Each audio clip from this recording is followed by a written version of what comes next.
प्राप्त प्रसंगी चिंतनरूपी सेवेसाठी निवडलेला अभंग महान भगवत भक्त देऊचे सुप्रसिद्ध साधू वैराग्य राग रसिक जगद्गुरु श्री संत तुकोबरा यांचा बहुतेकांच्या परिचयाचा काला या प्रकरणातील अभंग सेवेसाठी निवडला. अभंगाच्या माध्यमातून श्री तुकोबरा तुम्हा आम्हाला काल्याचं वर्णन करत असताना या प्रसंगाला अनुसरून सांगतात की गोकुळामध्ये सगळ्या लोकांच्या असणाऱ्या जीवनामध्ये सुखाची प्राप्ती झाली. त्याचं कारण बाळकृष्ण नंदाघरी त्यांच्या जीवनामध्ये भगवंताची प्राप्ती झाली. भगवंताच्या येण्यानं त्यांचं दुःखरूप असणारं जीवन त्या ठिकाणी सुखरूप झालं. मग तो आनंद कशा प्रकारे साजरा केला. गुढिया तोरणे करती कथा गाती गाणे. मग तो आनंदोत्सव साजरा केल्यानंतर भगवान परमात्मा गोकुळात आला आणि गोकुळात आल्यानंतर भगवंतानं नेमकं काय केलं तर तुका म्हणे छंदे किंवा तुका म्हणे येणे मन मोहिले गोविंदे. त्या भगवंतानं सगळ्यांचं मन मोहून घेतलं. बाळकृष्ण नंदा घरी आनंदल्या नरनारी विठ्ठल गोड असा अभंग जगद्गुरु तुकोबरायांचा आज सेवेसाठी निवडला. अगदी अर्ध्या मिनिटाचा परिहार सालाबाद प्रमाणे चालू असणारा श्रावण मासानिमित्ताचा भगवान हनुमंतरायाचा आपला 2 दिवसाचा सप्ताह आणि त्या 2 दिवसाच्या सप्ताहाचं मला वाटते वर्ष किती आहे त्या सांगतात नाही. वर्ष अगणित अशा प्रकारे अनेक दिवसापासून चालू असलेली परंपरा आणि ही असणारी परंपरा आजच्या दिवसापर्यंत या ठिकाणी पोहोचली. समस्त ग्रामस्थांच्या नियोजनानं आयोजनानं भजनी मंडळींच्या सहकार्यानं आपले सगळ्यांची श्रद्धास्थान असणारे परमादरणीय परमश्रद्धेय हरिभक्तीपरायण पंढरीनाथजी महाराज टेमकर श्री गुरुबाबांच्या चरणी या ठिकाणी नतमस्तक होतो. त्यांच्या माध्यमातून भोसेगावचा चालू असणारा परमार्थ आणि त्याच परमार्थातील हा सप्ताह आपल्या सगळ्यांच्या वतीनं आजची काल्याची सेवा प्रथम थोडीशी दिलगिरी व्यक्त करतो. मला यायला थोडा म्हणजे बराच उशीर झाला आणि 1 तासात उरकून घेणार. जे 2 तास सांगणार होतो ती 1 तासात सांगणार आहे. त्याचं कारण आमच्या चाली बिली काय आज आम्ही तुम्हाला दाखवल्या दाखवणार नाही. आम्ही सगळं आमचं उरकून घेतलं. रूपाची नाही दाखवली नंतरची नाही कोणतीच नाही. म्हणजे जे अर्धा तासात व्हायचे ते आम्ही 5 मिनिटात उरकलं. म्हणून 1 वाजता बरोबर आपण थांबणार आहोत. पहिल्यांदा सगळ्यांची माफी या ठिकाणी मागतो. आता जाऊ दे थोडंफार उशीर होतच असतं. एखादा पुढारी यायचं म्हणतो तर 4-4 वाजेपर्यंत तुम्ही असे बसले असते. आज थोडंफार 10-5 मिनिटं बसलेले काही नाही. आणि ऐका, संसारासाठी प्रपंचासाठी आपण वेळ काढतच असतो पण परमार्थासाठी सुद्धा थोडासा वेळ दिला पाहिजे. आणि परमार्थामध्ये भगवान परमात्मा तुमची आमची परीक्षा पाहत होतो असतो. उशीर झाला आणि उशिरा एखाद्या ठिकाणी जायला जर उशीर झाला आणि लवकर जायचं ठरवलं का अडचणी भरपूर येतात. बऱ्याचशा अडचणी आल्या त्याच्यातून मार्गपर्यंत आलो. सगळ्यांच्या चरणी विनम्र भावना अभिवादन करतो. सेवेला सुरुवात करतो. विठ्ठल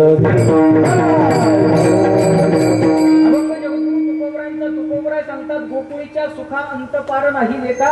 गोकुळामध्ये असणाऱ्या लोकांच्या जीवनामध्ये सुख आलं असं तुकोबराय म्हणतात. कधी सुख आलं? बाळकृष्ण नंदा घरी. ज्यावेळी नंदाच्या घरी तो असणारा भगवान परमात्मा आला त्यानंतर गोकुळातल्या लोकांच्या जीवनामध्ये सुखाची प्राप्ती झाली. याचा सरळ अर्थ असा होतो की ती माणसं देव येण्याच्या अगोदर काय असली पाहिजे. अचानक ज्यांच्या जीवनामध्ये सुख आलं. सुख कोणाकडे येतं? जो अगोदर सुखरूप आहे त्याच्याकडे सुख येतं का अगोदर दुःखरूप असणाऱ्याकडे सुख येतं? तुम्ही थोडं बोला. तुम्हाला राग आलाय का माझा? नाही आला असेल ते मान्य आहे पण आता राग धरून काही उपयोग आहे का? राग सोडून दिला पाहिजे ना. राग सोडून दिला पाहिजे. जरी राग आला असेल तर काही आता पर्याय नाहीये. तर तुम्ही आता काही मला मारू शकत नाही कारण जरी मी लहान आहे पण कोण आहे?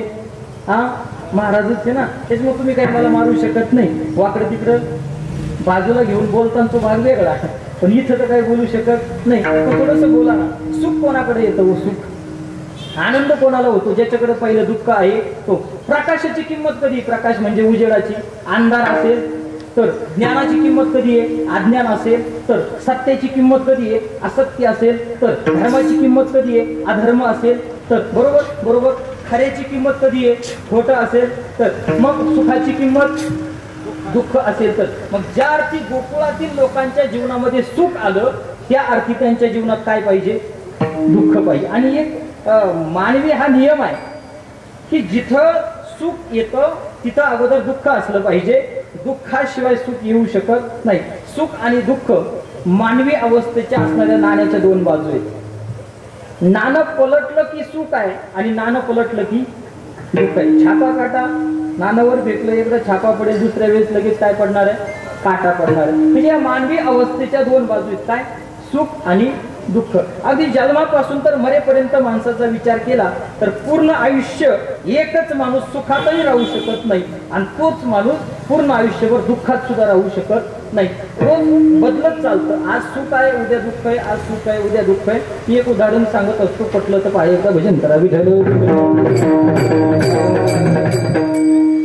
एका जणानं चांगला मोठा बंगला बांधला नवीन. ती बंगला बांधल्यानंतर एक दिवस त्या बंगल्याला आग लागली. काय लागली? आग लागली. आग लागल्यानंतर नोकर पळत आला. नोकरांनी सांगितलं मालक आपला बंगला पेटला. आता बंगला पेटला म्हणल्याबरोबर मालक रडायला लागला. मालक रडायला लागला. इतक्यात त्याचं पोरगा आवाज ऐकून आलं. पोरांनी सांगितलं, विचारलं काय झालं रडायला? काही नाही म्हटलं, आपला बंगला पेटला. पोरांनी सांगितलं रडू नका, बंगला विकला होता. काय तुमच्या लक्षात येतंय ना? काय बंगला पेटला, रडत होता. पोरांनी सांगितलं रडू नका, बंगला विकला होता. बंगला विकला होता हे ऐकल्याबरोबर हसायला लागला. आणि इतक्यात ज्यानं घेतला होता त्याचा फोन आला, तुमचा बंगला मी घेतला होता पण तो पेटला, त्याच्यामुळे तुमचा बंगला मला नको. एका मिनिटात परत काय झालं? रडायला लागलं. मला सांगायचंय काय, सुख आणि दुःख एका क्षणामध्ये सुखाचं दुःख होतंय, दुःखाचं सुख होतंय. ही मानवी अवस्था आहे. माणसाच्या प्रारब्धामध्ये, माणसाच्या जीवनामध्ये एका क्षणात सुख येतं आणि दुसऱ्या क्षणाला दुःख येतं. हे आतापर्यंतचा इतिहास आहे. आपण आतापर्यंत पाहिलेलं आहे. कारण जिथं दुःख आहे तिथं सुख येतं आणि जिथं सुख आहे तिथं असणारं दुःखाची निर्मिती त्या ठिकाणी आहे. मुळातच सुख आल्यानंतर त्या सुखाचा उपभोग जर घेता आला नाही, सुख कशामुळे प्राप्त झालं याच्यावर जर विचार केला नाही तर मग महाराज सांगतात मग मात्र तुमच्या जीवनामध्ये दुःखाची प्राप्ती आहे. आणि ज्या अर्थी गोकुळातल्या लोकांच्या जीवनामध्ये सुख प्राप्त झालं त्या अर्थी त्या सुखाचं कारणही तितकंच मोठं असलं पाहिजे. आपल्याला जर वाटत असेल की माझ्या जीवनामध्ये, माझ्या नशिबामध्ये, माझ्या प्रारब्धामध्ये, माझ्या आयुष्यामध्ये आलेलं सुख जास्त काळ टिकावं असं जर वाटत असेल, मग ते सुख कशामुळं मिळालं याचा विचार करणं फार महत्वाचं आहे. माणसाच्या जीवनामध्ये सुख अनेक कारणानं येतं. प्रत्येकाची सुखाची व्याख्या वेगळी आहे. काही सर्वसामान्य माणसांना चांगले कपडे जरी घालायला मिळाले तरी सुद्धा त्यांच्या जीवनात काय होतंय? सुख येतंय. काही सर्वसामान्य माणसांना पायामध्ये चांगली चप्पल घालायला जरी मिळाली तरी सुद्धा त्यांच्या जीवनात काय येतंय? सुख येतंय. काही सर्वसामान्य माणसांना मोटरसायकलवरती बसायला जरी मिळालं, घेता आली तरी सुद्धा त्यांच्या जीवनात काय येतंय? सुख येतंय. काही माणसांना फोर व्हीलर गाडी घेता आली, त्यांच्या जीवनात फोर व्हीलर गाडी प्राप्त झाली तरी सुद्धा त्यांच्या जीवनामध्ये काय येतंय? सुख येतंय. काही जणांनी आपल्या स्वप्नातलं असणारं घर जरी बांधलं तरी सुद्धा त्यांच्या जीवनात काय येतंय? सुख येतंय. काही माणसं अशी आहेत की छोट्याल्या गोष्टीवरून त्यांच्या जीवनामध्ये सुखाची प्राप्ती होती. याच्या उलट काही माणसं अशी आहेत की कितीही मिळालं तरी सुद्धा त्यांच्या जीवनात सुखाची प्राप्ती नाही. त्याचं कारण त्यांचं मन समाधानी नाही. सुख म्हणजे काय? आनंद म्हणजे काय? एखाद्या मिळालेल्या गोष्टीचं तुमच्या अंतःकरणामध्ये त्या गोष्टीविषयी भाव कसा आहे आणि तुमचं समाधान किती आहे याच्यावरून तुमचं सुख अवलंबून ठरतं. फक्त गळ्यामध्ये भरपूर दागिने असले म्हणजे सुख आहे असं अजिबात नाही. तुमच्या समाधानावर सुख मिळतं. काही माऊल्यांच्या गळ्यात दोनच मणी, दोन, तरी सुद्धा त्यांचा चेहरा जर पाहिला तर हसतमुख प्रसन्न चेहरा असतो. आपण विचारलं का हो बाकीच्या बाकीच्या बायांच्या गळ्यामध्ये 5-5, 6-6 तोळे दागिने आहेत, तुमच्या गळ्यामध्ये 2 मणी, तरी सुद्धा तुम्ही आनंदी, सुखी, समाधानी? ती माऊली सहज उत्तर देते, महाराज मी माझं असणारं सुख माझ्या लेकराबाळामध्ये पाहते, माझ्या प्रपंचामध्ये पाहते. माझे मुलं सुखी आहेत ना, माझे मुलं चांगले आहेत ना, मला आनंद आहे, समाधान आहे. हे दागिने गळ्यामध्ये घालून मला सुख नाही, माझ्या मुलांचा असणारा आनंद पाहून मला सुख आहे. म्हणजे सुखाची व्याख्या ही प्रत्येकाची काय आहे? कोणाला कशात सुख वाटेल, कोणाला कशात सुख वाटेल काही सांगता येत नाही. आता काही लोकांना कीर्तनात सुख वाटतं, काही लोकांना तमाशात सुख वाटतं. तू त्याच्या बुद्धीचा भाग आहे. काही लोकांना कीर्तन ऐकायला सुख वाटतं, काहींना मृदंग ऐकायला सुख वाटतो, काहींना गायक मंडळींचं गायन ऐकायला सुख वाटतं, काहींना कीर्तनातले महाराजांचं चिंतन ऐकायला सुख वाटतं. आणि याच्या पुढं काही जणांना कीर्तन संपता येतात, त्यांना जेवण्यात सुख वाटतं. सुखाची व्याख्या काय आहे? प्रत्येकाची वेगळी. तुमची सुखाची व्याख्या वेगळी, माझी सुखाची व्याख्या वेगळी. या विश्वामध्ये जन्माला आलेल्या प्रत्येकाच्या सुखाची व्याख्या वेगळी आहे. तुकोबराय सांगतात गोकुळ म्हणजे काय? गोकुळ कशाला म्हणायचं? गोकुळ या शब्दाचा शब्दरूपी अर्थ घेऊ नका. गोकुळ तुकोबराय त्या उत्तर प्रदेश असणाऱ्या गोकुळाचं वर्णन सांगत नाही, तुकोबराय या गोकुळाचं सांगतात. हे शरीर म्हणजे काय आहे? शरीर गोकुळ आहे. आणि तुकोबराय सांगतात या गोकुळीच्या सुखा अंतपार, हे जे आमचं शरीर आहे, हे जे गोकुळ आहे, याच्या जीवनामध्ये आम्हाला सुख प्राप्त झालं आणि इतकं सुख मिळालं, आम्हाला इतकं समाधान मिळालं, इतका आनंद मिळाला की त्या आनंदाला, त्या समाधानाला अंतही राहिला नाही आणि त्याला पारही राहिला नाही. मग महाराज काहो, तुम्ही सुखी झालात, तुम्ही समाधानी झालात, त्याचं कारण काय? तसं बारीक विचार जर केला तर संसारातला माणूस कधी सुखी होत? तुमचं काय मत आहे? संसारातला माणूस सुखी होऊ शकत नाही. बरं, तुमच्या दृष्टीनं संसार म्हणजे काय? तुम्ही संसार कशाला म्हणता? तुम्ही थोडं बोला ना, थोडं. तुमच्या दृष्टीनं संसार म्हणजे काय? तुम्ही कशाला संसार म्हणता? कुटुंब, घरदार, शेती. बरोबर बरोबर. घरदार, बायका, मुलं, कुटुंब, आपला परिवार, याला तुम्ही काय म्हणता? संसार म्हणता. पण तुकोबराय कुटुंबाला संसार म्हणत नाही. तुकोबरायांनी संसाराच्या वेगवेगळ्या व्याख्या सांगितल्या. तुकोबराय सांगतात आम्ही जन्म आणि मृत्यूला संसार म्हणतो, नाही का? दुःख कुठे आहे? दुःख कुठे आहे? संसारात. बरोबर. तुम्ही मुद्दे थोडेसे लक्षात ठेवा. अगदी 1 वाजता मी बरोबर सगळे उरकून थांबणार आहे, पण मुद्दे लक्षात ठेवा. दुःख कुठे आहे? संसारात. परमार्थ दुःख नाही. जो देखे सो दुखिया बाबा सुखिया कोही नाही रे, राजा दुखिया प्रजा दुखिया, दुखिया हर कोई, सगळे दुःखी आहेत. पण पुढचं कडवं कबीरदास महाराजांचं खूप छान आहे. महाराज सांगतात कोई तन दुखी, कोई मन दुखी, कोई धनबिन रहत उदास, थोडे थोडे सब दुखी पर सुखी है हरि के दास. हरीचे दास कसे आहेत? सुखी. याचा अर्थ परमार्थात काय आहे? सुख आहे. प्रपंचात, संसारात काय आहे? दुःख आहे. मग संसार कशाला म्हणायचं? तुकोबराय सांगतात आगा उपजनी आणि निमली, हे सातची का मानणे. तुकोबराय सांगतात ज्ञानेश्वरीमध्ये वर्णन आहे की जन्माला येणं आणि मरणं याला काय म्हणतात? संसार म्हणतात. तर तुकोबराय म्हणतात आम्ही जन्माला येतही नाही, आम्ही मरतही नाही, म्हणजे आम्हाला काही संसार त्रास देत नाही. असं कसं काय? तुकोबराय जन्माला आले नाही का? आणि मग तुकोबराय गेले नाही का? तुम्हाला 2-3 मुद्दे सांगतो, पटले तर पहा. सर्वसामान्य माणूस जन्माला येतो 3 कारणानं येतो. आम्ही जन्माला येतो 3 कारणानं. पहिलं आहे पाप पुण्य, दुसरी आहे वासना आणि तिसरं आहे कर्म. लक्ष देऊन ऐका. पहिलं काय? पाप पुण्य. पाप पुण्य घेऊन जन्मा येतो प्राणी. पाप पुण्य घेऊन काय येतो? माणूस जन्माला येतो. पण तुकोबराय सांगतात आम्हाला जन्म मृत्यू नाही.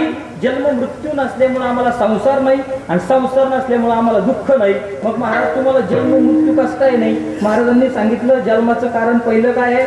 पाप आणि पुण्य. आमच्या जीवनामध्ये पापही नाही आणि आमच्या जीवनामध्ये तुकोबरायांच्या प्रमाणे लागू निधी पाप पुण्य अंगा. तुकोबराय सांगतात आमच्या जीवनामध्ये आम्ही कधी पापही केलं नाही. स्वानंद सुखनिवासी सद्गुरू जोग महाराज नाशिक या ठिकाणी त्र्यंबकेश्वरला गेल्यानंतर तिथे ब्राह्मण मंडळी एकत्रित आले आणि ब्राह्मण मंडळी एकत्रित आल्यानंतर जोग महाराजांना म्हटले हातावरती पाणी घ्या.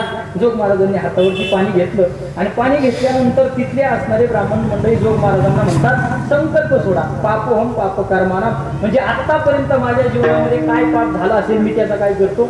संकल्प सोडतो. जोग महाराजांनी पाणी बाजूला फेकून दिलं. जोग महाराजांनी सांगितलं मी काही संकल्प सोडणार नाही. त्यांनी नाही सांगितलं नाही तुम्हाला संकल्प सोडावा लागेल. जोग महाराजांनी सांगितलं मी संकल्प सोडणार नाही. नाही म्हटले तुम्ही संकल्प का सोडणार नाही? जोग महाराजांनी छातीला हात लावून सांगितलं पठ्यांनी आजपर्यंत पापच केलं नाही तर संकल्प सोडायचा कशाचा? तुमच्या लक्षात येते की साधूचं जीवन आहे लागो निधी पाप पुण्य अंगा. तुकोबराय सांगतात जर जन्माला येण्याचं पहिलं कारण पाप पुण्य असेल तर आमच्या जीवनामध्ये आम्ही कधी पाप केलं नाही. बरं ठीक आहे, पाप केलं नाही इथपर्यंत आम्हाला मान्य आहे, पण पुण्य पुण्य तुकोबरांनी केलं नाही का? तुम्हाला काय वाटतं? केलं असेल की नाही? केलं असेल की नाही? त्या काळामध्ये असं म्हणतात की 65 लाख रुपयाची सावकारकीच्या वह्या इंद्रायणीच्या डोहामध्ये बुडवल्या आणि जी गोरगरीब जनता होती त्यांना कर्जातून मुक्त केलं. हे पाप आहे का पुण्य आहे? पुण्य आहे. बरोबर. त्या काळामध्ये जगद्गुरु तुकोबरायांनी आपल्या जवळ असणारं सगळं गोरगरीब जनतेला दुष्काळामध्ये वाटून दिलं. हे पाप आहे का पुण्य आहे? पुण्य आहे. मग पुण्य त्यांनी कमावलं असताना सुद्धा तुकोबराय म्हणतात लागो निधी पाप पुण्य अंगा. पापाचं ठीक आहे, लोक खोटं बोललेलं सांगत नाहीत, खरं बोललेलं मात्र सगळे सांगतात. लोक पाप केलेलं कोणी सांगत नाही, पुण्य केलेलं मात्र सांगतात की नाही? सांगतात का नाही? गावात एखाद्याची सोयरीक मोडलेली कोणी सांगतं का? जमवलेली तुमचं काय मध्ये तुम्ही थोडे फ्रेश बसा गाड्या, तुम्ही लई मग टेन्शन आलं, मला लई टेन्शन येतं. जाऊ द्या ना, ते झालं ना विषय, आता काही फाशी देता का मला? झालं ना, जाऊ द्या ना, तुम्ही थोडे फ्रेश राहा ना, असं नका ना करू. टाळकरी 1 पट टेन्शनला, ऐकणारे 2 पट टेन्शनला, विनेकरी 3 पट टेन्शनला, ते मारुतराणी करायचं काय नाही इतके टेन्शनवाले म्हणजे ना. माणूस पाप केलेलं सांगत नाही पण पुण्य केलेलं सांगत नाही, असं जगाच्या पाठीवर माणूस नाही. एखाद्याने वर्गणी जर दिली नाही सप्त्याला, तो कधी कोणाला ओरडून सांगतो का मी वर्गणी दिली नाही, वर्गणी दिली नाही?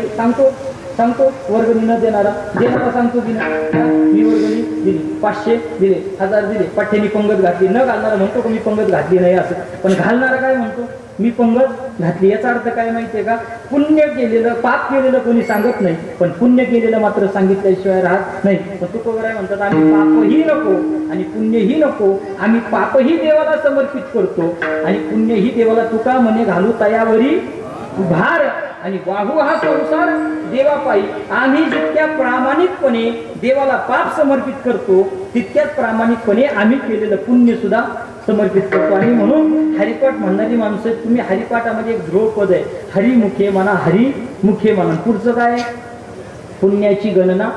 त्याच्यात उत्तर आलंय, महाराज सांगतात भगवंताचं नामचिंतन केल्यामुळं इतकं पुण्य तयार होतं की पुण्याची गणना कोण करी. आम्ही त्या पुण्याची गणना करीतच बसत नाही, आम्ही त्या पुण्याचा विचारच करत नाही, आम्ही त्या पुण्याला आमच्या जवळ सुद्धा येऊ देत नाही. जितक्या प्रामाणिकपणे पाप समर्पित करतो तितक्याच प्रामाणिकपणे देवाला आम्ही पुण्यही समर्पित करतो. मग ज्या अर्थी जगद्गुरु तुकोबराय म्हणतात आमच्या जीवनामध्ये पापही नाही आणि पुण्यही नाही, त्या अर्थी जगद्गुरु तुकोबरायला जन्म मरण सुद्धा नाही. आणि जर जन्म मरण नाही तर संसार नाही, आणि संसार नाही तर मग दुःख नाही, मग काय आहे, सुख. म्हणून महाराज म्हणतात गोकुळीच्या सुखा अंत पार नाही लेखा. पहिला मुद्दा संपला. पाप पुण्य घेऊन जन्मा येतो प्राणी.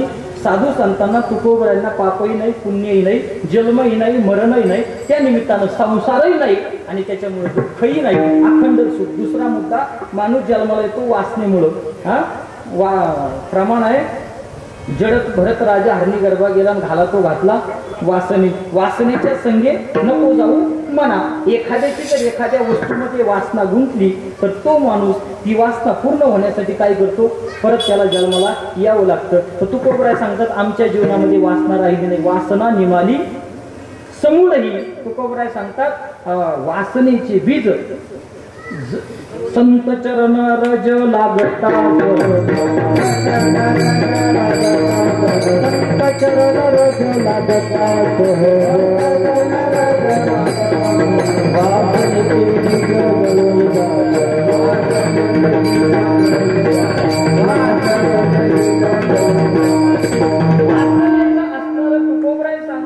वासनेचं बीजच जाळून टाकलं. जिथं वासनेचं बीज जळून जातं तिथं वासना शिल्लक राहत नाही. तुम्हाला कापराची डबी माहिती आहे ना, कापराची डबी.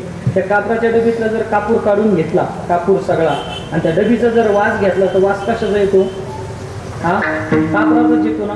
पण तुकोबराय सांगतात माणसाने असं जीवन जगावं की त्या कापराच्या डबीचा तरी वास येतो, पण आपलं जीवन असं असावं की वासना एकदा संपली की वासना शिल्लक सुद्धा राहू नये, वासना जळून जावी, वासनेची बीज जळून जाय. तुकोबराय सांगतात आम्ही वासना असणारी त्या ठिकाणी जाळून टाकली, वासना संपुष्टात आणली. आता या वासनेनी महाराज चांगली लोक इतके येडे झाले ना, इतके लोक कशात जीव गुतल माणसाचं सांगता येत नाही, कशात जीव गुतल ना माणसाचा सांगता येत नाही. इकडे राहुरीच्या भागामध्ये एक माणूस होता आहे, ज्याला तिकडे सगळे अण्णा म्हणायचे, राहुरी तालुक्यामध्ये अण्णा म्हणायचे, आणि ते 100 एकरूस होता. किती? 100 एकरूस होता. आणि वय झालेलं होतं, चांगला व्यक्ती होता, नाव सगळीकडे होतं, श्रीमंत होता, मुलगा तहसीलदार, मुलगी सून असणारी चांगल्या मोठ्या पदावरती, मुलगी मोठ्या पदावरती, जावई मोठ्या पदावरती, खूप श्रीमंत माणूस.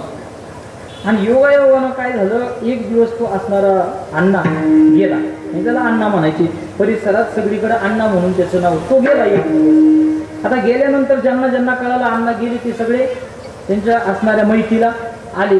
काही जणांना 2 दिवसांना कळालं अण्णा गेले ते सावडायला आले, काही जणांना 4 दिवसांना कळालं अण्णा गेले ते सगळे मध्ये भेटायला आले, काही जणांना 8 दिवसांना कळालं, 10 दिवसांना कळालं अण्णा गेले ते सगळे दशक्रियेला आले. आता दशक्रियेला माणसं इतकी गर्दी जमा झाली, इतकी गर्दी जमा झाली, इतकी गर्दी जमा झाली की अगदी माणसाला पाय टाकायला सुद्धा जागा उरली नाही. हजारोच्या संख्येनं जनसमुदाय दशक्रियेला आला. कोणाच्या? अण्णा कोण होते? 100 एकरचा मालक. 100 एकर काय होता?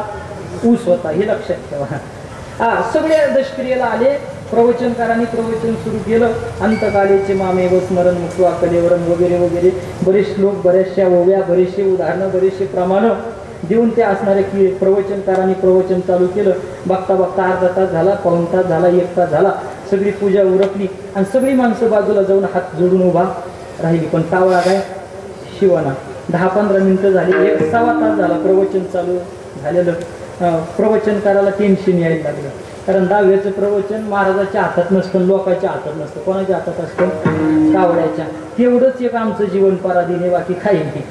कावळ्याने जर मनावर घेतलं ना महाराज जिरवायची एखाद्या महाराजाची, एखादा म्हटला ना आपण लई विद्वान आहे आणि 24 तास कीर्तन करू शकतो, 12 तास उभा राहू शकतो, 6 तास बसून प्रवचन सांगू शकतो, एखादं जर म्हणलं ना त्याची जिरवायची जर ठरवली ना, तू आम्हाला नाही जिरवता येणार. त्याची जिरवायला फक्त कावळाच. कावळा लई हुशार महाराज. कावळा ज्याची जिरवायची त्याची बरोबर जिरवतो. कावळा येईना. 1.25 तास झाला. प्रवचन करायचं घड्याळ दाखवायचे लोकांनी. 1.25 तास झाला, 1.25 तास झाला. लोक माहिती थोडं 10-5 मिनिटं चलू द्या, पुढं तुम्हाला इकत आणायचं का, चलू द्या 10-5 मिनिटं. झाले 10-5 मिनिटं. काही कावळा शिवेना. परत प्रवचनकारांनी संपत आलंय माझं भांडवल, म्हणजे माझं नाही होतं त्यांचं, माझं अजून 10-20 मिनिटं पुरं, नंतर बघू संपत आलंय. लोक म्हणजे चलू द्या 10-5 मिनिटं. 1.5 तास झाला तरी कावळा शिवाना. शेवटी एक जण त्याच्या मुलाला सुनेल बाईला म्हणजे काम करा, तुम्ही जा पाया पडायला पिंडाच्या. मग कावळा शिवून गेले पुढं, पाया पडली. अन्न आमकं दमकं तमकं, म्हातारीला सांभाळू, तुमच्या लेकीला सांभाळू, तिला साडी घेत जाऊ, आमकं करू तमकं करू. तो पोरगा बोलला आला, पण काय कावळा शिवला नाही. तो 2 तास झाली. प्रवचन करायचं पराठा फुटबॉलच उघडा व्हायचं, वेळ आली, सगळं पाणी उपसलं. आता काय गाड उपसायचं का त्यांनी? भांडवलच संपलं ना सगळं. त्यांनी 10व्यातलं संपलं. मग वर्ष श्राद्धाचं काही घेतलं, वास्तुशांतीचं काही घ्यायचं चालू केलं, वाढदिवसाचं काही असं सांगायला चालू केलं. पण कवर सांगन आता 2 तास झाले तरी कावळा शिवाना. मग काय केलं? सगळे त्यांच्या नातेवाईकाला एक जणांनी सांगितलं, म्हटले सगळे नातेवाईक एकत्र या आणि नातेवाईक जाऊन पाया पडा. सगळे नातेवाईक गेले, पाया पडले. अन्न आमचं तुमचं फळाला विस्कणं बोलले, आले. कावळा काही शिवला? कावळा शिवला नाही. आता सगळ्यालाच टेन्शन आलं, आता करायचं काय? बरं, अण्णाला जर कावळा शिवला नाही आणि तसंच जर घरी नेलं तर लोक काय करतील? चर्चा करतील, याचा कशा तरी जीव गुतला म्हणतील. मग काही करून कावळा शिवला पाहिजे. त्या तिथं त्यांनी पाहिलं ते कारखान्याचा चेअरमन आलेला होता. कशाचा? साखर कारखान्याचा चेअरमन आलेला होता. 4-5 कार्यकर्ते उठले आणि चेअरमनकडे गेले. चेअरमनकडे गेल्यावर चेअरमन म्हणे, का कशाला आले?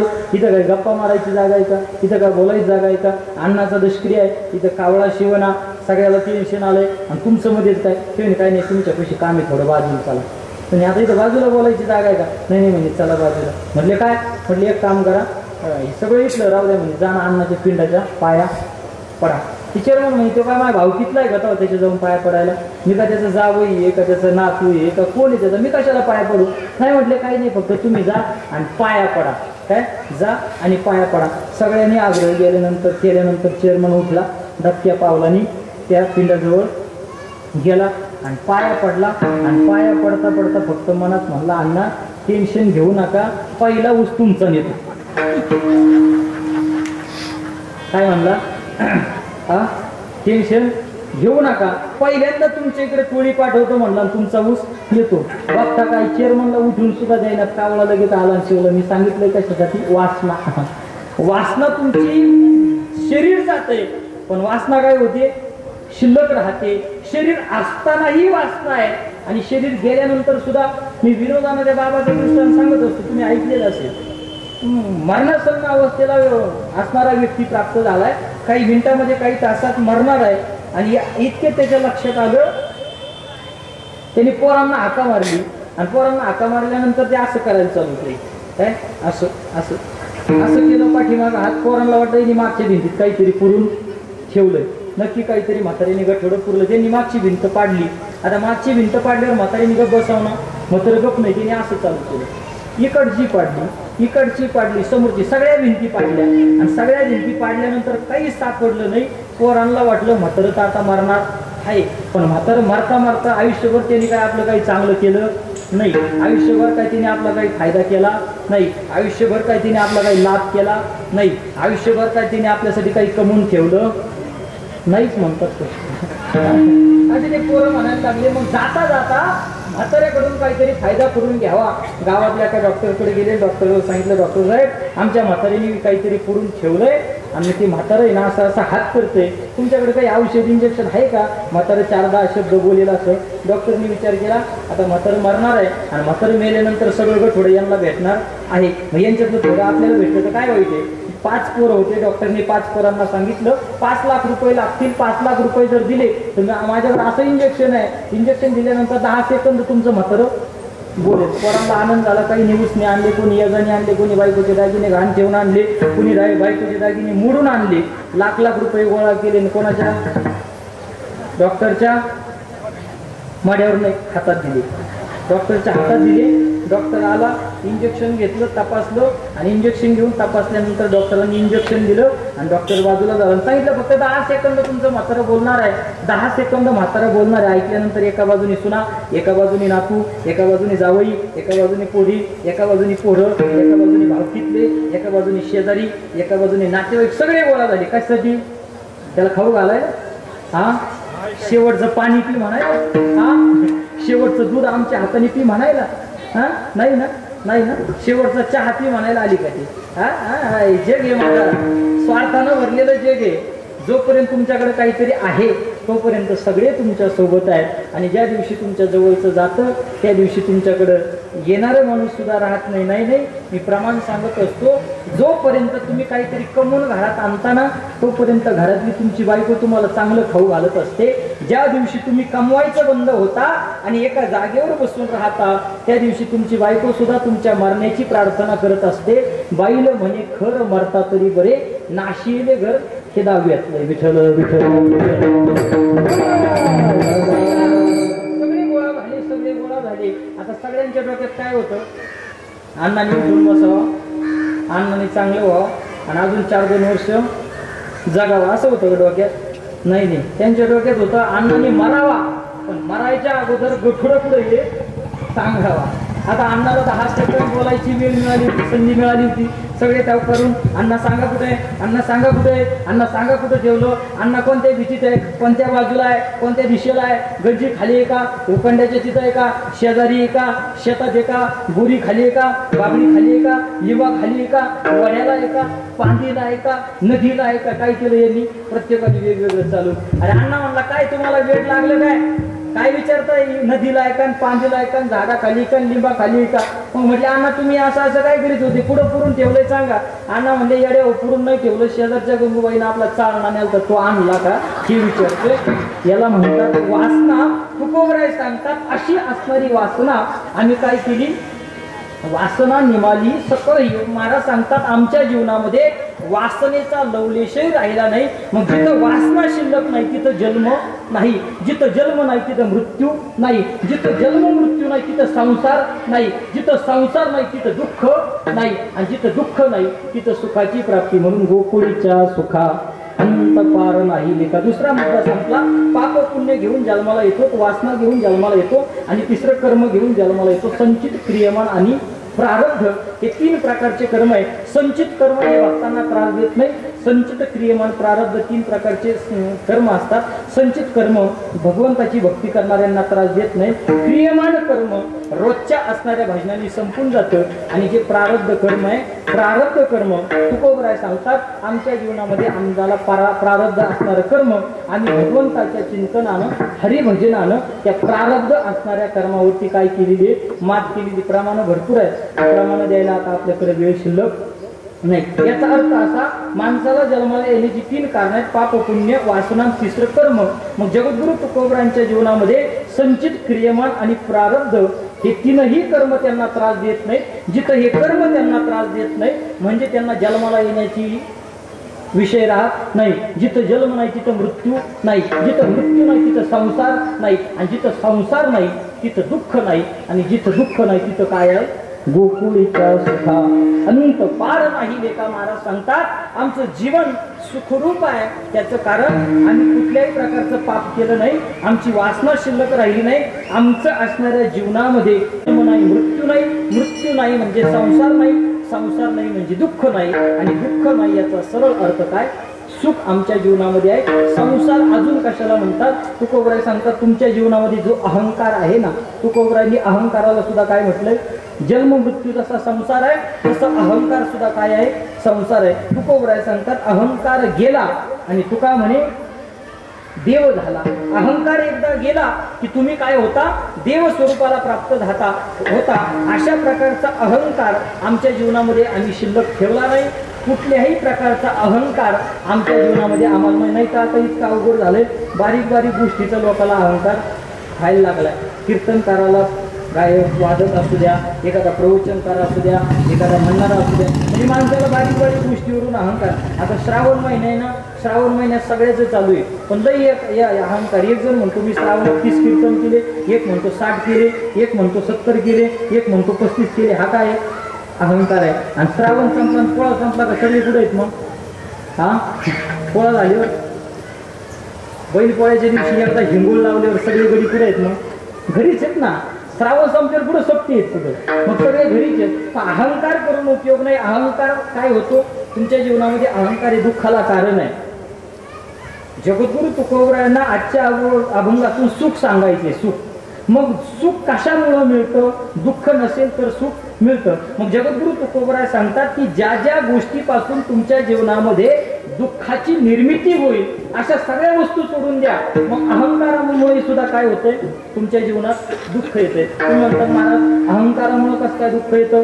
अहंकारामुळे काय त्रास अहंकारामुळे खूप दुःख खूप त्रास खूप संकट तुमच्या जीवनात येतात एक माणूस काशीला गेला होता काशीला गेला आणि काशीला राहून त्यांनी अध्ययन केलं शिक्षण केलं आणि इतकी ग्रंथ वाचली की त्यानं त्या काशीच्या काळामध्ये जवळजवळ 25 वर्ष राहिला आणि 25 वर्षाच्या काळामध्ये त्यांनी 12 बैलगाड्या ग्रंथ वाचले किती तुम्ही लक्ष देऊन ऐका मी 15 मिनिटातच आवरणार आहे सगळे किती बैलगाड्या 12 बैलगाड्या काय केले ग्रंथ वाचले त्याचं अध्ययन केलं त्याच्यावर अभ्यास केला आणि ते 12 बैलगाड्या ग्रंथ त्यांनी मुखोद्गत केले इथं आपल्या हरिपाठ पाठवायला त्यांनी काय केलं 12 असणाऱ्या बैलगाड्या मुखोद्गत ग्रंथ केले आणि शास्त्राचा एक नियम असा आहे ज्ञान आलं की अहंकार येतोच अहंकार अज्ञानाला त्रास देत नाही अहंकार कोणाला त्रास देतो ज्ञानाला देतो आणि अहंकाराला की काय येतं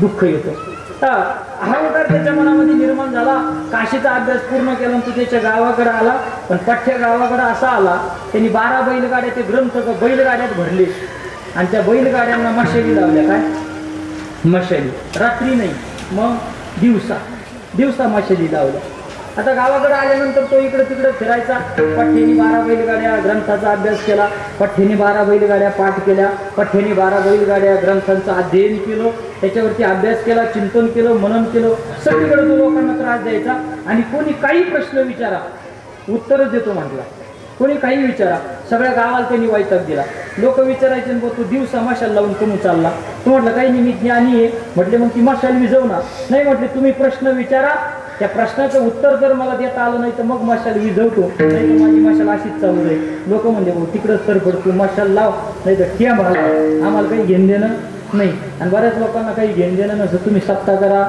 तुम्ही तमाशा करा तुम्ही मंदिर बांधा नाका बांधू कीर्तन ठेवा काही घेणं देणं नसतं असे बरेच लोक असतात लोकांनी विचार केला याचा काय व्हायचं म्हणजे जाऊ द्या मरू द्या पण त्यानं नंतर असं चालू केलं प्रत्येकाच्या घरी जायचा आणि प्रत्येकाच्या घरी जायचं म्हणायचं मला प्रश्न विचार आणि नसेल विचार तर मग नसेल विचारता येत तर माझे शरणागती पत्कर मी तुमचा दास आहे असं म्हणा आता लोक विचारायचे सामान्य प्रश्न तुला मी उत्तर द्यायचा आणि उत्तर दिला का म्हणायचं पडा माझ्या पाया आणि मी आजपासून तुमचा दास आहे असं म्हणा त्यांनी सगळ्या गावाला वैताग आणला सगळ्या गावाला आणि एक दिवस सगळे ग्रामस्थ एकत्र आले कार्यक्रम होता 15 ऑगस्टचा काल झालं ना 15 ऑगस्टचा कार्यक्रम होता सगळे ग्रामस्थ एकत्रित आले आणि बऱ्याच जणांची मनोगत झाली इतक्यात हा म्हटलं मला 5 मिनिटं बोलू द्या हा 5 मिनिटं बोलायला पुढे गेला आणि पुढे गेल्यानंतर यानं चालू केलं पठ्ठ्या काशीला 25 वर्ष राहिला म्हटला 12 बैलगाड्यात मातीने एवढे ग्रंथ पाठ केले, त्याचा अध्ययन केलं, त्याचा अभ्यास केला आणि इतका विद्वान होऊन आलो. म्हटलं आपल्या गावाला माझा अभिमान पाहिजे, मी इतके दिवस शिकलो, इतके ग्रंथ पाठ केले. एक काम करा म्हटले, इथं बसलेल्या कोणी मला काही प्रश्न विचारा, त्याचं उत्तर मी देणार. मग लोक म्हटले जर उत्तर देता आलं नाही मग? म्हटले काही नाही, उत्तर जर देता आले नाही तर माझ्या माशाने विजविनं परत पुढं जाईल परत काशीला जाईल. बऱ्याच जणांनी बरेच प्रश्न विचारले, पण तो एका मिनिटात उत्तर द्यायचा. इतक्यात एक शेतकरी शेतात चालला होता, बैल झुकून आऊत घेऊन चालला होता, आऊत. आणि ते शेतकऱ्यानं ते लांब पाहिलं, यांचा बराच वेळा राडा चाललाय. शेतकऱ्याने तिकूनच वर हात केला, म्हटले मला विचारायला परवानगी आहे का? म्हटले हो आहे. शेतकऱ्याने आवताचं रुमणं हातात घेतलं, रुमणच म्हणतात ना, रुमणं हातात घेतला, असा चालला. आता शेतकरी रुमणं घेऊन चालल्यानंतर बऱ्याच जणांना वाटला तर काही विचारतोय काही नाही. जवळून चालल्यानंतर लोक म्हणायचे चांगला विचार बरं का, काहीतरी त्याला सांगता नाही आलं पाहिजे, आमचं फार डोकं पिकिलंय म्हणे तिने. 15 दिवस झाले गावात आलाय, पण फार नको गाव सोडाव काय अशी बारी आणली म्हणे, काहीतरी अवघड विचार. आणि लोक दुसऱ्याला संकटात टाकायला असेच प्रोत्साहन देतात बरं का दुसऱ्याला, त्याला टच करायचे, चांगलं काहीतरी विचार, अवघड विचार, सांगता नाही आलं पाहिजे असं विचार. तेव्हा तुम्ही टेन्शन घेऊ नका, मी अभ्यासच करून आलेलो आहे. रुग्ण असं पाठीमागं जवळजवळ गेला आणि गेल्यानंतर तो विद्वान म्हटला का विचारा ना काय प्रश्न आहे? म्हटले उत्तर देताल का? म्हटले नक्की. नाही दिलं तर काही नाही, म्हटले माझ्या मशाली विजवीत आणि माझा काशीला मी परत निघून जाईल. म्हटले तुम्ही जाताल हे नक्की, पण परत कधी गावात तोंड दाखवायचं नाही. कोण म्हणतंय?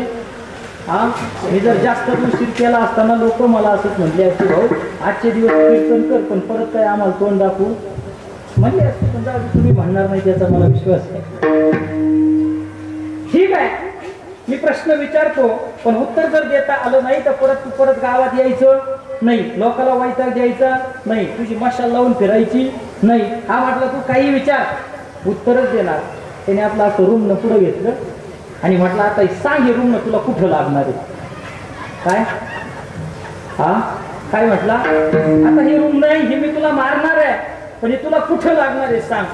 आता त्यानं विचार केला, पाठीत जर सांगावं तर कमरात हाणीन, कमरेत सांगावं तर पायावर हाणीन, पायावर सांगावं तर डोक्यावर हाणीन, याचा काही भरोसा आहे का?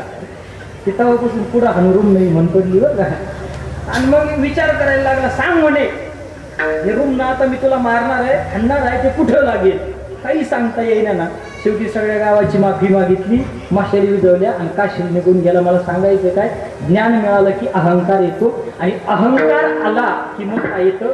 दुःख येतं. तुकोबराय सांगतात आमच्या जीवनामध्ये अहंकारही नाही, आमच्या जीवनामध्ये ज्ञानही नाही, ज्ञानामुळे अहंकारही नाही आणि अहंकारामुळे दुःखही नाही, म्हणून आम्हाला संसार नाही, म्हणून आम्हाला दुःख नाही. आमच्या जीवनात काय आहे? सुख आहे. कसं आहे तर गोकुळीच्या सुखा अंत पार नाही. मग महाराज ठीक आहे, आतापर्यंत आम्ही तुमचं सगळं ऐकलं की तुमच्या जीवनामध्ये सुख कशा कशामुळं आहे, पण आम्हाला महाराज खरं एक कारण सांगा, तुम्हाला हे सुख कधी प्राप्त झालं? महाराज सांगतात ज्या दिवशी तो भगवान परमात्मा आमच्या जीवनामध्ये आला त्या दिवशी आम्हाला सुख प्राप्त झालं. अभंगाचं दुसरं चरण.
प्राप्ती झाली त्याचं कारण काय?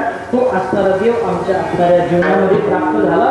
बाळकृष्ण नंदा घरी नंद नाम आत्मा, या आत्म्याची आणि देवाची ज्यावेळेस ओळख झाली, आत्म्याची आणि देवाची ज्यावेळेस भेट झाली, आत्म्याला देवाचा साक्षात्कार झाला, परिणाम काय झाला? आमच्या जीवनातली असणारी दुःख त्या ठिकाणी निरसन पावली, दुःख निघून गेली आणि सर्व सुख ल्यालो, सर्व अलंकार आनंदे निर्भर डुलत सो, ही अवस्था आमच्या जीवनामध्ये प्राप्त झाली. मग महाराज देव तुमच्या जीवनामध्ये कशामुळे आला, कशानं आला, त्याच्यासाठी तुम्ही काय केलं? महाराज सांगतात, देव आमच्या जीवनात येण्यासाठी हरिभजन ये ढवळीले जग, आम्ही भगवंताचं इतकं नामस्मरण केलं की सगळं असणारं जग त्या भगवंताच्या नामस्मरणानं ढवळून काढलं. आणि म्हणून बाळकृष्ण नंदाघरी देव आमच्या जवळ आला, आम्हाला सुखाची प्राप्ती झाली. बराच वेळा बऱ्याच लोकांना देव मिळतो पण कळत नाही. देव मिळाला पाहिजे की कळायला पाहिजे?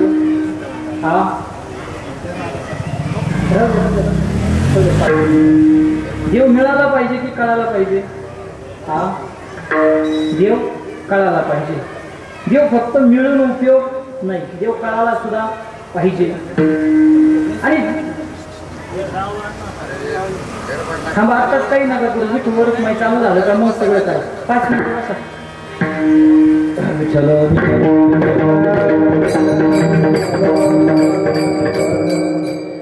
देव मिळाला पाहिजे हेही महत्वाचं आहे. त्याच्यापेक्षा जास्त तो मिळालेला देव कळायला पाहिजे.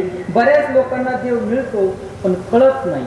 जसं नरदेहाचं आहे, नरदेह मिळून सुद्धा आपल्याला नरदेहाचं महत्व कळालं नाही, तसं बऱ्याच लोकांना देव मिळतो पण तो देव कळत नाही. देव कळाला आमच्या तुकोबरायांना, देव कळाला आमच्या ज्ञानोबरायांना, देव कळाला आमच्या एकनाथ महाराजांना, देव कळाला आमच्या जनाबाईला, देव कळाला आमच्या नामदेवरायांना. आणि म्हणून एकनाथ महाराजांनी काशीवरून कावडीचं आणलेलं पाणी पैठणजवळ आले आणि एक गाढव त्या ठिकाणी पाण्याविना तरफडत पडलं हे पाहिलं. आणि काशीवरून खांद्यावर आणलेलं पाणी एकनाथ महाराजांनी गाढवाला पाजलं. का पाजलं माहितीये? एकनाथ महाराजांना देव कळाला होता. अनंत रूपे अनंत वेशे, तो देव कोणत्याही रूपाने येऊ शकतो, तो देव कोणत्याही वेशात येऊ शकतो, तो देव कोणत्याही ठिकाणी येऊ शकतो. एकनाथ महाराजांना कळालं होतं. म्हणून एकनाथ महाराजांना गाढवात देव दिसला. आत्ताच्या गाढवांना माणसात सुद्धा देव दिसत नाही. मी कोणाबद्दल सांगतोय? महाराजांना गाढवामध्ये देव दिसावा आणि त्यांनी काशीवरून आणलेलं पाणी कोणाला पाजावं? गाढवांना पाजावं. पुढचं ऐका ना. एकनाथ महाराज आंघोळीसाठी गंगा मातेच्या किनारी जातात आणि किनारी गेल्यानंतर पाहिलं की तिथे एक विंचू पाण्यामध्ये बुडतोय. एकनाथ महाराजांनी त्या विंचूला उचलावं, बाहेर फेकावं, पण इतक्यात त्या विंचूला आपल्या धर्माप्रमाणे, आपल्या सवयीप्रमाणे, आपल्या स्वभावाप्रमाणे काय करावं? डंख मारावा. परत विंचू खाली पडावा, परत उचलावा, परत डंख मारावा, परत खाली पडावा, उचलावा, डंख मारावा. 3-4 वेळा विंचूने डंख मारला आणि शेवटी महाराजांनी खाली हात घातला, विंचू बाहेर घेतला. बाहेर आल्यानंतर काही लोकांनी विचारलं, म्हटले का हो महाराज, तो विंचू म्हटले निर्बुद्ध आहे, त्याला कळत नाही, त्याला अक्कल नाही, तो त्याचं चावण्याचं काम करणारच, पण तुम्हाला कळत नाही का? तो विंचू चावतोय तरी सुद्धा तुम्ही त्याला वाचवण्याचा प्रयत्न करतात. एकनाथ महाराजांनी गोड उत्तर दिलं. महाराज म्हटले, तो विंचू निर्बुद्ध असून जर त्याचा चावण्याचा धर्म सोडत नसेल तर मी माणूस असून माझा वाचवण्याचा धर्म का सोडायचा? हे ज्यांच्या लक्षात आलं, ही भावना ज्यांची समजायचं त्यांना देव कळाला. देव मिळण्यापेक्षा देव कळायला पाहिजे. हो, देव मिळायला काय अवघड आहे? मंदिरात गेलं की देव आहे, तो मिळतोय, पण कळतो का? नाही. मंदिर जर पाहिले तर भरपूर गावामध्ये भरपूर मंदिर आहेत. तिथं जामगावला जर आले ना कमीत कमी 60 मंदिर आहे. किती? 50 ते 60 मंदिर आहेत. मंदिरं आहेत, मंदिरामध्ये देव आहे, पण मंदिरातला देव लोकांना कळालाय का? आणि मंदिरातला जर देव कळाला असता तर लोकांनी, मला असं वाटतं, रोज त्याचं दर्शन घ्यायला गेले असते, रोज त्याला नैवेद्य झाला असता. कारण आजकाल असं झालंय, मंदिरं बांधणं खूप सोपं झालंय. मंदिरं बांधणं कोणी वर्गणी देतंय, कोणी पैसे देतंय, कोणी वस्तू देतंय. मंदिरं बांधणं खूप सोपं आहे, पण त्या मंदिराची जोपासना करणं अवघड आहे.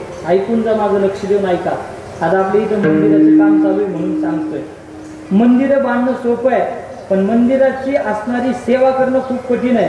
आता मंदिर बांधल्यानंतर त्याची रोज 2 टाइम पूजा झाली पाहिजे, 2 टाइम आरती झाली पाहिजे, 2 टाइम त्याचं नैवेद्य दाखवला पाहिजे, 2 टाइम त्याची साफसफाई झाली पाहिजे. त्याचा असणारा दिवा अखंड चालू राहिला पाहिजे. हे मंदिरातलं करावं लागतं. मंदिरं बांधणं सोपं आहे, पण नंतरची सेवा काय आहे, कठीण आहे. म्हणजे देव मिळणं सोपं आहे, पण देव कळणं काय आहे, देव कळणं अवघड आहे. देव कळणं अवघड आहे म्हणून बऱ्याच लोकांना देव आतापर्यंत कळाला नाही.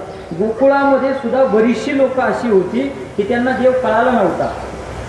देव त्यांच्यापर्यंत आला होता, देव त्यांच्या जीवनात प्राप्त झाला होता, पण तरी सुद्धा त्यांना देवाचं महत्व कळालं नव्हतं. आणि हा इतिहास आत्ताचा नाहीये, हा इतिहास द्वापार युगातला आहे. हा इतिहास रामाच्या काळातला सुद्धा आहे. राम देवाचं असणारं अंश म्हणून, देव म्हणून राम जन्माला आले, पण तरी सुद्धा सगळ्याला राम कळाला का? राम मिळाला कैकईला, पण राम कळाला नाही.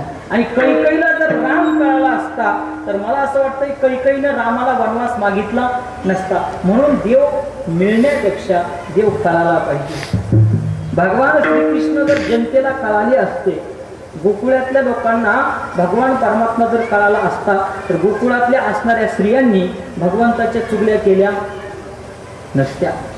जर मला असं वाटतं शिशुपालाला भगवान परमात्मा कळाला असता, मिळाला होता, शिशुपालाला भगवान श्रीकृष्ण मिळाला होता, पण कळाला नाही. कळाला नाही मग काय केलं, शिव्या द्यायला चालू केलं, नावं ठेवायला चालू केलं, निंदा करायला चालू केलं, नको नको ते बोलायला चालू केलं. देव मिळाला होता, जीवनामध्ये देव प्राप्त झाला होता, पण देव कळाला नाही. देव कळणं खूप गरजेचं आहे. मंदिरात मूर्ती किती लाखाची बसवली याला अजिबात किंमत नाही, त्या मूर्ती प्रति तुमची श्रद्धा काय आहे याला महत्वाची किंमत आहे. म्हणून कधी कधी काही माणसांच्या देवघरामध्ये छोट्याल्या विठ्ठल रुक्मिणीच्या मूर्ती असतात, अगदी एक 50 रुपयाच्या घरा, पण ते लोक त्या मूर्तीवर इतकं प्रेम करतात ना की स्वतःच्या मुलावर सुद्धा प्रेम करणार नाही इतकं करतात. वृंदावनमध्ये एक स्त्री होती, वृंदावनमध्ये, आणि त्या स्त्रीचा नित्यनेम होता, ज्या दिवशी तिचं लग्न झालं, लग्न झाल्यानंतर ती सासरी गेली.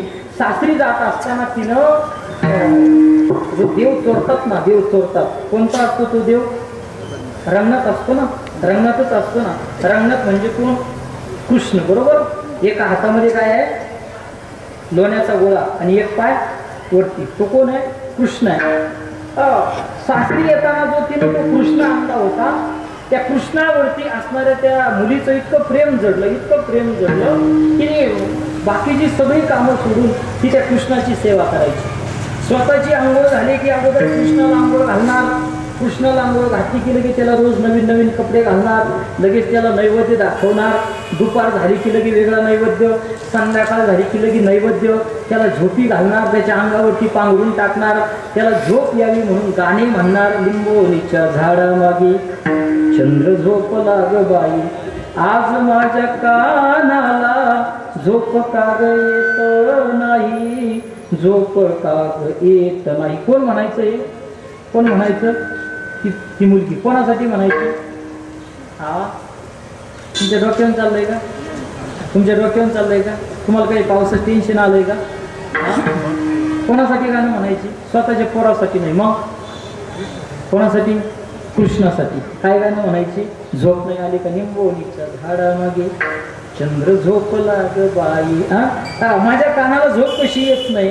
आता मला सांगा, जी मूर्ती आहे, जी धातूची मूर्ती आहे, तिचे डोळे कसे असतात? कसे असतात? उघडे असतात, उघडे असतात. धातूच्या मूर्तीचे डोळे बंद होऊ शकतात का?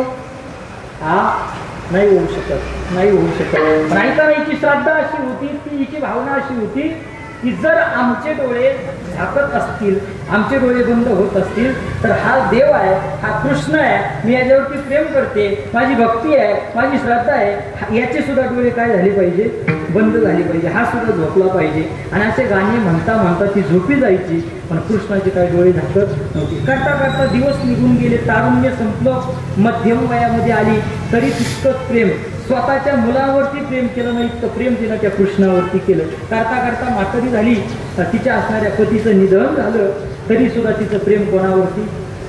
त्या कृष्णावरती. कृष्णावरती असणारं तिचं प्रेम. वयस्कर झाली, अगदी वय झालं, जास्त उठवत नव्हतं, जास्त बोलवत नव्हतं, जास्त चालणं होत नव्हतं, तरी सुद्धा कृष्णाची सेवा करायची. एक दिवस सकाळी सकाळी काय झालं, तिनं कृष्णाला आंघोळ घालायला घेतलं, आणि आंघोळ घालायला घेतल्यानंतर तिच्या लक्षात आलं की माझ्या कृष्णाला ताप आलाय. कोणाच्या लक्षात आलं? त्या म्हातारीच्या. कृष्ण कशाचा होता? धातूचा. धातूचा कृष्ण होता. आता धातूच्या वस्तूला ताप येते का? तुम्ही केले तुमच्या देवघरातल्या देवाला एखाद्याला ताप सर्दी खोकला काही केलं चेक कधी? हां नाही ना महाराज. लोक आपण फक्त आपलं घरानं सांगतो देवाला, देवाचं नाही विचारित बसत. आपल्याला जितका वेळ सुद्धा नाही. तिनं पाहिलं माझ्या कृष्णाला ताप आलाय, त्याचं अंग गरम लागतंय, म्हणून ती घरातल्या माणसाला बोलवायची आणि सांगायची माझ्या कृष्णाला ताप आलाय, माझ्या कृष्णाला ताप आलाय, कोणीतरी डॉक्टरांकडे बोलवा, कोणीतरी याला डॉक्टरांकडे घेऊन जा, माझ्या कृष्णाला ताप आलाय, माझा कृष्ण काही खात नाही, माझा कृष्ण बोलत नाही, माझा कृष्ण हसत नाही, माझा कृष्ण बंद झालाय, माझ्या कृष्णाला काही समजेना, माझ्या कृष्णाला ताप आलाय. तिने असं म्हणायची रडायची, असं म्हणायची रडायची. आता पोरांनी विचार केला म्हातारी आता हिचं वय झालं, नक्की हिच्या डोक्यात काहीतरी परिणाम झाला. पण त्या पोरांना माहिती होतं की ही आई इकडं आल्यापासून कृष्णाची सेवा करते, हिचं कृष्णावरती प्रेम आहे, हिची श्रद्धा आहे, त्याच्यावर पोरं काही बोलत नव्हते. करता करता 2 दिवस झाले, 3 दिवस झाले, त्या म्हातारीनं अन्न पाण्याचा त्याग केला. कशामुळं? हा कृष्णाला काय आलाय? ताप आलाय, आणि त्याला कोणी डॉक्टरकडे घेऊन जात नाही, कोणी डॉक्टरला बोलवत नाही, म्हणून तिनं अन्न पाण्याचा त्याग केला. 3 दिवस झाले, अन्न नाही, पाणी नाही, काही नाही. नातेवाईक गोळा झाली, शेजारी गोळा झाली, आणि सगळे तिला म्हणतायत अगं आई कृष्णाला ताप येत नसतो, तो देव आहे, सगळ्या जगाचं चालक मालक आहे, सगळ्या जगाचा बाप आहे, जगाचा नियंता आहे, सगळं विश्व त्याच्या हातात आहे, त्याला ताप येत नसतो. पण तिनं सांगितलं नाही नाही, म्हटले एकदा डॉक्टरला बोलवा, एकदा माझ्या कृष्णाला डॉक्टरकडून चेक करून घ्या. आता म्हाता असं म्हणतात बाल हट्ट आणि म्हाताऱ्या माणसाचा हट्ट हा सारखा असतो. एक जणांनी सांगितलं, म्हटले कशाला कुटाणा करताय, आजीची इच्छा आहे ना, बोलवा ना म्हणे डॉक्टर, चेक करा ना, काय अर्थ नाही एकदा चेक करायला तिच्या समाधानासाठी. एका जणांनी डॉक्टरला फोन केला. डॉक्टरला फोन केल्यानंतर डॉक्टर साहेब आले, त्यांचे ते कामात घालतात, त्याला काय म्हणतात? हा टेटस्कोप काहीतरी म्हणतात ना. हा ती आणलं, सगळं आणलं. डॉक्टर साहेब तिथे आले, म्हटले कोण पेशंट आहे सांगा. सगळ्यांनी सांगितलं, म्हटले आमच्या आजीचा कृष्ण कोण आहे? पेशंट आहे. काय भाग्यवान डॉक्टर असेल तो, की ज्याला भगवान परमात्म्याला चेक करायची संधी प्राप्त झाली, भगवान परमात्म्याला तपासायची संधी प्राप्त झाली. काय भाग्यवान डॉक्टर असेल. आणि डॉक्टर विचार करायला लागला, अरे म्हटले ती धातूची मूर्ती आहे आणि तिला काय चेक करायचं, ती काय आजारी पडत असतं का? सगळ्यांनी सांगितलं, डॉक्टर साहेब आम्ही 4 दिवस झाले डोकं लावतोय, तुम्ही काय म्हातारीच्या डोक्याला डोकं लावू नका, तुम्ही तुमचं काम करा.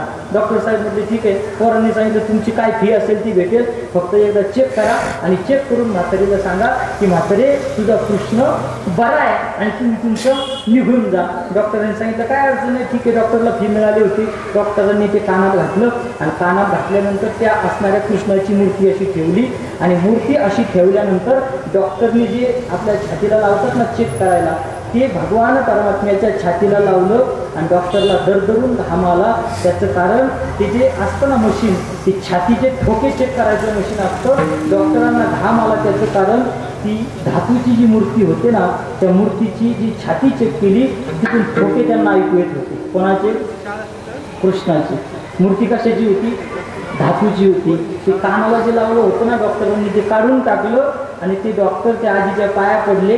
त्या डॉक्टरांनी त्या दिवसापासून डॉक्टरकी करायची सोडून दिली आणि फक्त असणाऱ्या गोकुळामध्ये, वृंदावनमध्ये श्रीकृष्ण गोविंद हरे मुरारी हे ना हेच भजन करतात. का माहितीये का? त्या डॉक्टरांनी विचार केला, एक म्हातारी एका धातूच्या मूर्तीवरती प्रेम करते, इतकं प्रेम करते, इतकं प्रेम करते की त्या धातूच्या मूर्तीचे सुद्धा छातीचे ठोके ऐकू येतात. याला म्हणतात देव मिळण्यापेक्षा देव कळणं महत्वाचं आहे. म्हातारीला देव कळाला, परिणाम काय झाला? धातूच्या मूर्तीला सुद्धा संवेदना प्राप्त झाल्या आणि देवामध्ये खूप ताकद आहे, फक्त आपल्याला कळत नाही. वृंदावनला जे स्वामी प्रेमानंद महाराज आहेत, तुम्ही पाहत असतात, तुम्ही त्यांचे स्टेटस पाहिले असतील, इंस्टाग्रामला पाहिले असतील. 18-19 वर्ष झाले त्यांच्या दोन्ही किडन्या फेल आहेत. किती 18-19 वर्ष झाले त्यांच्या दोनही किडन्या फेल आहेत, दोन्ही किडन्या निकामी आहेत. त्यांचा हजारो लाखोनी शिष्य परिवार आहेत आणि त्यांचे हजारो शिष्य त्यांना किडनी देण्यासाठी तयार आहेत. किडनी हातात घेऊन आहेत. महाराज, बाबाजी, स्वामीजी, हम हमारी किडनी आपको देते हैं, मी माझी किडनी तुम्हाला देतोय, माझी किडनी घ्या. त्यांनी सांगितलं दुसऱ्याचं जीवन उद्ध्वस्त करून मला सुखी राहायचं नाही. एका जणांनी मीडियावाल्यांनी त्यांना प्रश्न विचारला, म्हटले का हो स्वामीजी, 18 वर्ष झाले तुमच्या किडन्या निकाम्या आहेत तरी सुद्धा तुम्ही जिवंत कसं काय? सोपं आहे का किडन्या गेल्यानंतर जिवंत राहिलं? स्वामीजींनी सांगितलं, कोण? म्हटलं माझ्या किडन्या निकाम्या आहेत, माझ्याकडे 2 किडन्या आहेत. म्हटले कोणत्या किडन्या आहेत? म्हटले एकीकडून राधा नावाची किडनी आणि दुसऱ्या बाजूने कृष्ण नावाची किडनी.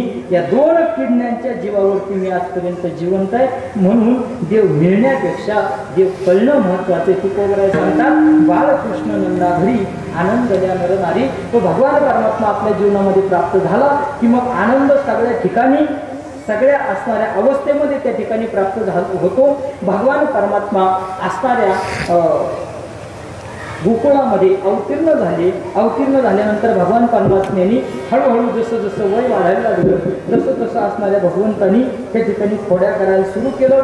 खोड्या सुरू करण्याच्या अगोदर त्या भगवान परमात्म्याच्या स्वागतासाठी त्या लोकांनी गुढ्या तोरणं सगळं केलं. कथा कीर्तन नाचगाणं सगळं झालं. भगवान परमात्मा हळूहळू मोठे झाले आणि मोठे व्हायला लागल्यानंतर भगवान परमात्म्याने त्या ठिकाणी खोड्या सुरू केल्या. कोणाच्या गाई सोडून दे, कोणाचे वासरं सोडून दे, कोणाचे सासू सुनाचे भांडणं लाव, कोणाचे मुलाचे बापाचे भांडणं लाव, कोणाचे पती पत्नीचे भांडणं लाव, असे वेगवेगळ्या प्रकारच्या खोड्या भगवान परमात्म्याने त्या ठिकाणी सुरू केल्या. एका जणीने सांगितलं, म्हटले हा भगवान परमात्मा माझ्या घरी येऊ शकत नाही. भगवान परमात्मा घरी लोकांच्या जात होता. त्याचं कारण होतं त्या गोकुळामध्ये 3 प्रकारच्या स्त्रिया राहायला होत्या. बरीच लोक म्हणतात की भगवान श्रीकृष्ण दह्या दुधाची चोरी करायला जायचा. पण माझा तुम्हाला एक छोटासा प्रश्न आहे. भगवान कृष्णाच्या बापाचं नाव काय होतं? नंदराजा. नंदराजा. आणि नंदराजाकडे गाई किती होत्या? 9 लाख गाई होत्या. त्या 9 लाख गाईपैकी 8 लाख गाई आपण वांस धरू. किती? 8 लाख गाई. 1 लाख गाई काय धरू? दुधाच्या दूध. आणि एकाच गाईनं 1-1 लिटर दूध दिलं. किती दूध होईल? 1 लाख लिटर. आणि भगवान परमात्म्याला दूध असं किती लागत होतं? म्हणून ज्यांच्या मनात भ्रम आहे की देव चोरी करण्यासाठी जात होता, देव दह्याची दुधाची तुपाची चोरी करायसाठी जात होता, त्यांनी हा भ्रम डोक्यातला काढून टाका. देव दह्या दुधात तुपाची चोरी करण्यासाठी जात नव्हता, तर देव चित्ताची चोरी करायला जात होता. हरीने माझे हरिले चित्त भारवित्त विसरले. देव फक्त चित्ताची चोरी करायला जायचा. अजून देव लोकांच्या घरी चोरी करण्यासाठी का जायचा? त्याचं कारण आहे, गोकुळामध्ये 3 प्रकारच्या स्त्रिया राहायला होत्या. कोणी लेकी, कोणी सुना, कोणी एकी स्वतंत्र. कोणी लेकी होत्या. मुलीचं काय? मुलीला जर कुठं जायचं ठरलं, भगवंताला पाहावं असं वाटलं, देवाला भेटावं असं वाटलं की ती मुलगी आईला विचारत नसायची. मग ती आईला म्हणायची, आई मी पाण्याला चालले, जाऊ का नाही? मग चालले. हांडा उचलायची, जायची. त्या निमित्ताने कृष्णाला पाहायची आणि परत यायची. सासूला कृष्णाला पाहायचं ठरलं की तिला तर काय कोणाला विचारायची गरज नाही. सासू कोणाला म्हणतात माहिती आहे का? जी आयुष्यभर सगळं सासून ठेवते तिला काय म्हणतात? सासू. मग नाक मोडलेल्या सुयापासून तर फाटलेल्या शर्टाच्या बटन सगळं जी सासून ठेवते तिला काय म्हणतात? सासू. तिला कोणाला विचारायची गरज पडत नाही. कीर्तनाला जा, भजनाला जा, बचत गटाच्या मीटिंगला जा, एखाद्या सभेला जा, तिला काय कोणाला विचारायची गरज पडत नाही. तिला काय म्हणतात? सासू. मग ही सासू विचारत नसायची. सासूला ज्यावेळी वाटायचं कृष्ण भेटला पाहिजे, कृष्णाला पाहिलं पाहिजे, कृष्णाचं दर्शन झालं पाहिजे, सासू उठायची आणि नंदबाबाच्या वाड्यामध्ये जायची. पण मरण यायचं सुनेचं.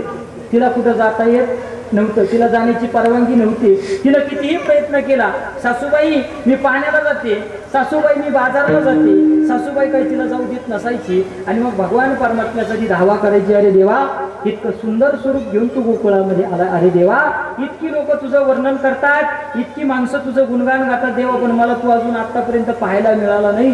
तू कसा आहे याचा अनुभव घेता आला नाही. लोक म्हणतात तू लोकांच्या घरी जातो, सगळ्याला दर्शन देतोय, सगळ्यांना भेट देतोय, पण देवा कधी मला भेट देशील रे? कधी मला तुझं दर्शन होईल? ही अवस्था ज्या गवळणींची व्हायची त्यांचं नाव सुना. मग देव काय करायचा? आशांच्या घरी जायचा. कशाच्या निमित्तानं? दही दुधाच्या चोरीच्या निमित्तानं. मग एक जण म्हटली म्हणे, एक दिवस भगवान परमात्मा एका सुनेला दर्शन देण्यासाठी आला. आता आल्यानंतर काहीतरी केलं पाहिजे म्हणून भगवंतानं तिथं असणारं दही दूध लोणी खाल्लं. आणि दही दूध लोणी खाल्ल्यानंतर संध्याकाळी त्या सुनेच्या तोंडाला दही दूध लोणी लावून निघून गेला. दुसऱ्या दिवशी सकाळी सासू उठली आणि सासू उठल्यानंतर सासूनं विचारलं, म्हटले का गं तुझ्या तोंडाला काय? म्हणे पहा. ह्या तोंडाला काय? तिने पाहिलं आरशात तर काय होतं? लोणी लागलेलं होतं. सासून तिच्यावरती आरोप केला, म्हटली तूच रोजचा असणारं लोणी खाते आणि नाव कोणाचं सांगते, कृष्णाचं. तूच चोरी करते म्हणे, तूच दही खाते, तूप खाते, लोणी खाते. आणि त्या सासूने त्या सुनेला त्रास द्यायला सुरू केलं.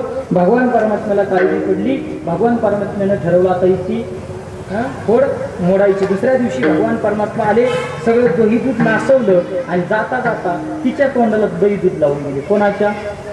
सासूच्या तोंडाला. आता सुनेची काही चूक नव्हती, पण तरी सुद्धा तिच्यावरती आरोप आला होता. दुसऱ्या दिवशी सासूच्या तोंडाला दही दूध लावलं. सकाळी सुनबाई लवकर उठली आणि सुनबाईनं पाहिलं कोणाच्या तोंडाला दही दूध आहे, सासूच्या. सुनबाईने विचार केला, हीच तूप लोणी खाते आणि नाव मात्र माझं घेते. पळत पळत घरात गेली आणि आरसा आणला आणि तिच्या तोंडापुढे आरसा धरला आणि ती सुनबाई तवाची एक अभंग म्हटली. कोणता? सुंदर ते तोंड खरकटे वरी ठेवून या. करकटे वरी नाही म्हटली, मग खरकटे वरी ठेवून या. सासूला म्हटली, तुमचं सुंदर तोंड एकदा आरशात पहा आणि त्याच्यावर खरकटे किती लागले ते पहा.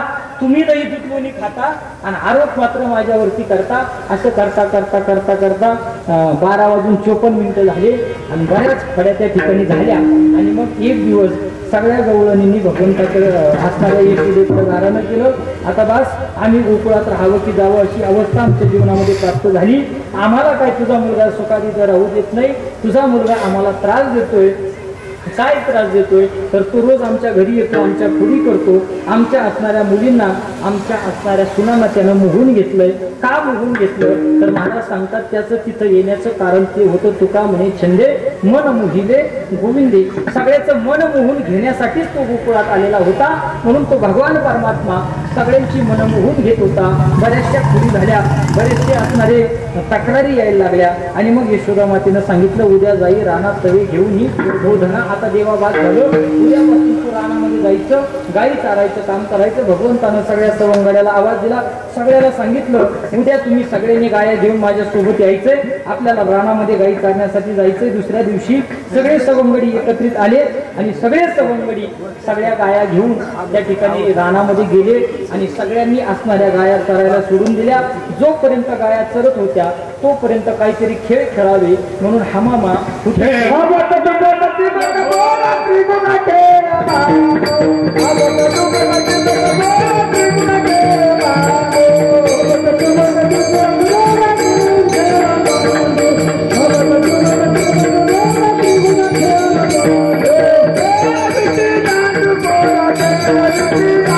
झाल्यानंतर मध्यान्ह काळ झाली आणि मध्यान्ह काळ झाल्यानंतर सगळे असणारे गोपाळ भगवान परमात्म्याकडे आले आणि देवाला सांगायला लागले, देवा खांदी भार कुटी भूक काय खेळायची सुख. देवा बास आता, तुका म्हणे आता खेळ मोडावा परता किंवा डाव मोडावा परता. सगळ्यांनी सांगितलं, देवा आता भूक लागलेली, आता खेळ बंद करा. सगळ्यांच्या शिदोऱ्या एकत्रित केल्या आणि एकत्रित केल्यानंतर भगवान परमात्म्यानं त्या सगळ्यांच्या शिदोऱ्या एकत्रित केल्या. शिदोऱ्या एकत्र झाल्यानंतर त्याचा काला तयार झाला. काले 2-3 प्रकारचे सांगितले जातात. एक दह्या दुधाचा काला सांगितला जातो, दुसरा जीव आणि ब्रह्माचा काला सांगितला जातो आणि तिसरा असणारा दुधाचा आणि भाकरीचा आपण जो काला करतो. असे 2-3 काले सांगितले जातात. पण आपल्या वारकरी संप्रदायामध्ये दुधाचा, दह्याचा आणि लाह्याचा हा जो काला असतो याला महत्व आहे. तो काला वाळवंटामध्ये नामदेव महाराजांनी केला, आळंदीला ज्ञानेश्वर महाराजांनी केला, पैठणला असणारे एकनाथ महाराजांनी केला, देहूला तुकाराम महाराजांनी केला आणि तोच काला आपल्या भोशी गावामध्ये या ठिकाणी संपन्न होत आहे. सगळे गोपाळ एकत्रित आले. भगवंतांना आपल्या हातानं सगळ्यांना असणारा काला त्या ठिकाणी स्वतःच्या हातानं दिला आणि सगळे असणारे गोपाळ त्या ठिकाणी त्या काल्याचं त्या सगळ्यांनी श्रवण केलं. ज्ञानेश्वर